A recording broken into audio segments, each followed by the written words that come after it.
രാഹുൽ വിജയൻ നമ്മളോടൊപ്പം ചേരുന്നു ഇടുക്കിയിൽ നിന്ന്. രാഹുൽ, എന്താണ് കേരള കോൺഗ്രസ് ജോസഫ് വിഭാഗത്തിന്റെ ആവശ്യം? 8 സീറ്റിലാണ് ഇക്കുറി അവർ മത്സരിച്ചത്. അതിൽ 7 സീറ്റിലും വിജയിക്കാൻ അവർക്ക് കഴിഞ്ഞിട്ടുണ്ട്. സ്വാഭാവികമായും 2 മന്ത്രിസ്ഥാനം അവർ ആവശ്യപ്പെടാനുള്ള സാധ്യത നിലനിൽക്കുന്നുണ്ടല്ലോ. ഇതുമായി ബന്ധപ്പെട്ട എന്തെങ്കിലും ഒരു തീരുമാനത്തിലേക്ക് ജോസഫ് വിഭാഗം കടന്നിട്ടുണ്ടോ?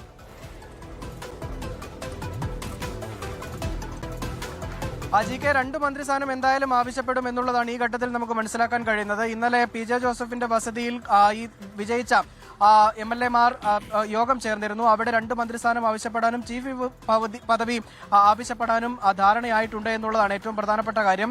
മുഖ്യമന്ത്രി ആരെന്നുള്ള കാര്യത്തിൽ ഉൾപ്പെടെ തീരുമാനമായതിനു ശേഷം UDF-ൽ അക്കാര്യം അവതരിപ്പിക്കും എന്നുള്ളതാണ് പ്രധാനമായും പറയുന്നത്. അടുത്ത ദിവസം കോട്ടയത്ത് കേരള കോൺഗ്രസിന്റെ സ്റ്റിയറിംഗ് കമ്മിറ്റി യോഗം ചേരുന്നുണ്ട്. അവിടെയും ഇക്കാര്യത്തിൽ കൂടുതൽ വ്യക്തത വരും. ആരൊക്കെ മന്ത്രിയാകണമെന്നുള്ള കാര്യത്തിൽ ചർച്ച ഉണ്ടാകുമെന്നുള്ളതാണ് പ്രധാനപ്പെട്ട കാര്യം.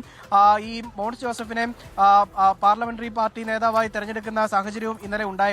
മോൻസ് ജോസഫ് കൂടാതെ മറ്റൊരാളായിരിക്കും മന്ത്രി ആവുക എന്നുള്ളതാണ് കേരള കോൺഗ്രസിൽ നിന്ന് നമുക്ക് മനസ്സിലാക്കാൻ കഴിയുന്നത്. മോൻസ് ജോസഫിന് എന്തായാലും മന്ത്രിസ്ഥാനം ഉറപ്പായും ഉണ്ടാകും എന്നുള്ളതും ഈ ഘട്ടത്തിൽ നമുക്ക് പറയാൻ കഴിയുന്നതാണ്. അതിനപ്പുറത്തേക്ക് അബു ജോൺ ജോസഫ് ആണോ തോമസ് ഉണ്ണിയാടനാണോ എന്നതടക്കമുള്ള കാര്യത്തിലാണ് ഇനി ഒരു തീരുമാനം വരേണ്ടത്. 2 മന്ത്രിസ്ഥാനം കിട്ടുകയാണെങ്കിൽ ഒരുപക്ഷെ അബു ജോൺ ജോസഫിന് കൂടുതൽ സാധ്യതയുണ്ട് എന്നുള്ളതും ഈ ഘട്ടത്തിൽ അറിയാൻ കഴിയുന്നുണ്ട്. ഈ സീറ്റ് വിഭജന സമയത്ത് ഉൾപ്പെടെ കേരള കോൺഗ്രസ് വലിയ വിട്ടുവീഴ്ച നടത്തിയതാണ്. 10-ൽ നിന്ന് അവർ 8-ലേക്ക് ഒതുങ്ങിയിരുന്നു. ആ ഘട്ടത്തിലൊക്കെ UDF-ൽ അവർക്ക് കേരള കോൺഗ്രസിന് നൽകിയ ഒരു ഉറപ്പ് ഒരുപക്ഷെ 5-ൽ കൂടുതൽ സീറ്റ് നേടി വിജയിച്ച് വരികയാണെങ്കിൽ UDF-ന് അധികാരം കിട്ടുകയാണെങ്കിൽ 2 മന്ത്രിസ്ഥാനം എന്നതടക്കമുള്ള കാര്യങ്ങൾ ചർച്ചയായതാണ്. ആ കാര്യത്തിൽ അവർ ഇപ്പോഴും ഉറച്ചു നിൽക്കുന്നു, കേരള കോൺഗ്രസ് ഉറച്ചു നിൽക്കുന്നു എന്നുള്ളതാണ് ഇപ്പോൾ ഈ ചർച്ചകളിൽ നിന്ന് നമുക്ക് മനസ്സിലാക്കാൻ കഴിയുന്നത്. എന്തായാലും വരും ദിവസങ്ങളിൽ ഇതിൽ കൂടുതൽ ചർച്ചയുണ്ടാകും എന്നുള്ളതാണ് അബു ജോൺ ജോസഫ് ഉൾപ്പെടെ പ്രതികരണമായി നൽകുകയും ചെയ്തിരിക്കുന്നത്. GK